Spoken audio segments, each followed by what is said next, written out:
2025-26ನೇ ಸಾಲಿನ ಆಯವ್ಯಯದ ಖಂಡಿಕೆ 199ರಲ್ಲಿ ಕರ್ನಾಟಕ ಸರ್ಕಾರವು ಘೋಷಿಸಿರುವ ಅರಣ್ಯದಂಚಿನ ಹಾಡಿಗಳಲ್ಲಿ ವಾಸ ಮಾಡುತ್ತಿರುವ 13 ಬುಡಕಟ್ಟು ಜನಾಂಗಗಳಿಗೆ ರಾಜ್ಯ ಸಿವಿಲ್ ಸೇವೆಗಳ ಎ ಇಂದ ಡಿ ವೃಂದದ ಹುದ್ದೆಗಳಲ್ಲಿ ಅವಕಾಶ ಕಲ್ಪಿಸಿ ನೇರ ನೇಮಕಾತಿ ಮಾಡಿಕೊಡುವಂತೆ ಜಿಲ್ಲಾ ಆದಿವಾಸಿ ಹಲಸರು ಸಂಘ ಜಿಲ್ಲಾಧ್ಯಕ್ಷರಾದ ಗೋಪಾಲ್ ಅವರು ತಿಳಿಸಿದರು. ಸುದ್ದಿಗೋಷ್ಠಿಯಲ್ಲಿ ಮಾತನಾಡಿದ ಅವರು, ಕರ್ನಾಟಕ ರಾಜ್ಯ ಸರ್ಕಾರವು 2025-26ನೇ ಸಾಲಿನ ಆಯವ್ಯಯದಲ್ಲಿ ಅರಣ್ಯದಂಚಿನಲ್ಲಿ ವಾಸ ಮಾಡುತ್ತಿರುವ 13 ಬುಡಕಟ್ಟು ಜನಾಂಗಗಳಾದ ಕಾಡು ಕುರುಬ, ಬೆಟ್ಟ ಕುರುಬ, ಜೇನು ಕುರುಬ, ಇರುಳಿಗ, ಸೋಲಿಗ, ಕೊರಗ, ಹಲಸರು, ಗೌಡರು, ಪಣಿಯನ್, ಎರವ, ಸಿದ್ದಿ, ಕುಡಿಯ ಮತ್ತು ಮಲೆಕುಡಿಯ ಬುಡಕಟ್ಟುಗಳಿಗೆ ರಾಜ್ಯ ಸಿವಿಲ್ ಸೇವೆಗಳಲ್ಲಿ ಪ್ರಾತಿನಿಧ್ಯ ನೀಡುವ ಸಲುವಾಗಿ ವಿಶೇಷ ನೇರ ನೇಮಕಾತಿಯನ್ನ ಮಾಡಲು ಮುಂದಾಗಿರುವುದು ಅತ್ಯಂತ ಅನಿವಾರ್ಯ ಹಾಗೂ ಭಾರತಕ್ಕೆ ಸ್ವತಂತ್ರ ಬಂದು 78 ವರ್ಷಗಳು ಕಳೆದರೂ ಪರಿಶಿಷ್ಟ ಪಂಗಡದ ಪಟ್ಟಿಯಲ್ಲಿದ್ದು ಇಂದಿಗೂ ಅರಣ್ಯದಂಚಿನಲ್ಲಿ ವಾಸ ಮಾಡುತ್ತಿರುವ 13 ಬುಡಕಟ್ಟು ಜನಾಂಗಗಳು ಒಂದು ಸರ್ಕಾರಿ ಕೆಲಸವನ್ನು ಪಡೆದುಕೊಳ್ಳಲು ಸಾಧ್ಯವಾಗಿಲ್ಲ ಎಂದು ಬೇಸರ ವ್ಯಕ್ತಪಡಿಸಿದರು. ಎಲ್ಲರಿಗೂ ನಮಸ್ಕಾರ.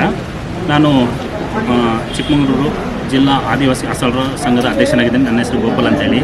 ಈ ದಿನ 2025-26ನೇ ಸಾಲಿನಲ್ಲಿ ಅರಣ್ಯಾಧಾರಿತ ಮೂಲ ಬುಡಕಟ್ಟು ಸಮುದಾಯಗಳ 12 ಸಮುದಾಯಗಳಿಗೆ ರಾಜ್ಯ ಸರ್ಕಾರವು ಸಿ ಮತ್ತು ಡಿ ಗ್ರೂಪ್ಗಳಲ್ಲಿ ಉದ್ಯೋಗವನ್ನು ನೇಮಕಾತಿ ಮಾಡುವ ಸಲುವಾಗಿ ಆದೇಶನ ಹೊರಡಿಸಿದೆ. ನಮ್ಮಲ್ಲಿ ಹಲವಾರು ಮಂದಿ ಉನ್ನತ ವ್ಯಾಸಂಗವನ್ನು ಮಾಡಿದ್ದಾರೆ. ಕನಿಷ್ಠ ಜನಸಂಖ್ಯೆಯಲ್ಲಿ ಉನ್ನತ ವ್ಯಾಸಂಗವನ್ನು ಮಾಡಿದ್ದಾರೆ. ಅವರಿಗೆ ಎ ಮತ್ತು ಬಿ ಗ್ರೂಪ್ಗಳಲ್ಲೂ ಸಹ ಉದ್ಯೋಗದಲ್ಲಿ ಅವಕಾಶವನ್ನು ಕಲ್ಪಿಸಿಕೊಡಬೇಕು. ಈಗಾಗಲೇ ಈ ಒಂದು ಘೋಷಣೆಯಾಗಿ ತುಂಬ ಒಂದು 4-5 ತಿಂಗಳುಗಳು ಕಳೆದರೂ ಇಂದು ಸಹ ಆ ಒಂದು ಆದೇಶ ಇನ್ನೂ ಜಾರಿಯಾಗದೆ ನಮ್ಮಲ್ಲಿ ವಿದ್ಯಾವಂತ ಯುವಕರ ವಯಸ್ಸು ಮೀರ್ತದೆ.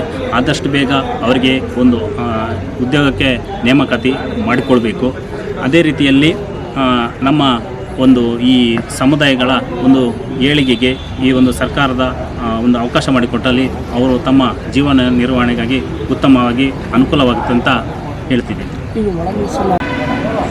ಒಳ ಮೀಸಲಾತಿಗೆ ಸಂಬಂಧಪಟ್ಟಂಗೆ ನಮ್ಮದು ಒಟ್ಟಿಗೆ 13 ಅರಣ್ಯ ಆಧಾರಿತ ಮೂಲ ಬುಡಕಟ್ಟು ಅಂತೇಳಿ ಏನಾಗಿದೆ, ಅದರಲ್ಲಿ ಅದಕ್ಕೆ ಒಂದು ಆದಿವಾಸಿ ನಿಗಮ ಅಂತ ಸ್ಥಾಪನೆಗೆ ಆದೇಶ ಆಗಿದೆ. ಇದರಲ್ಲಿ 13 ಸಮುದಾಯಗಳು ಬರ್ತವೆ.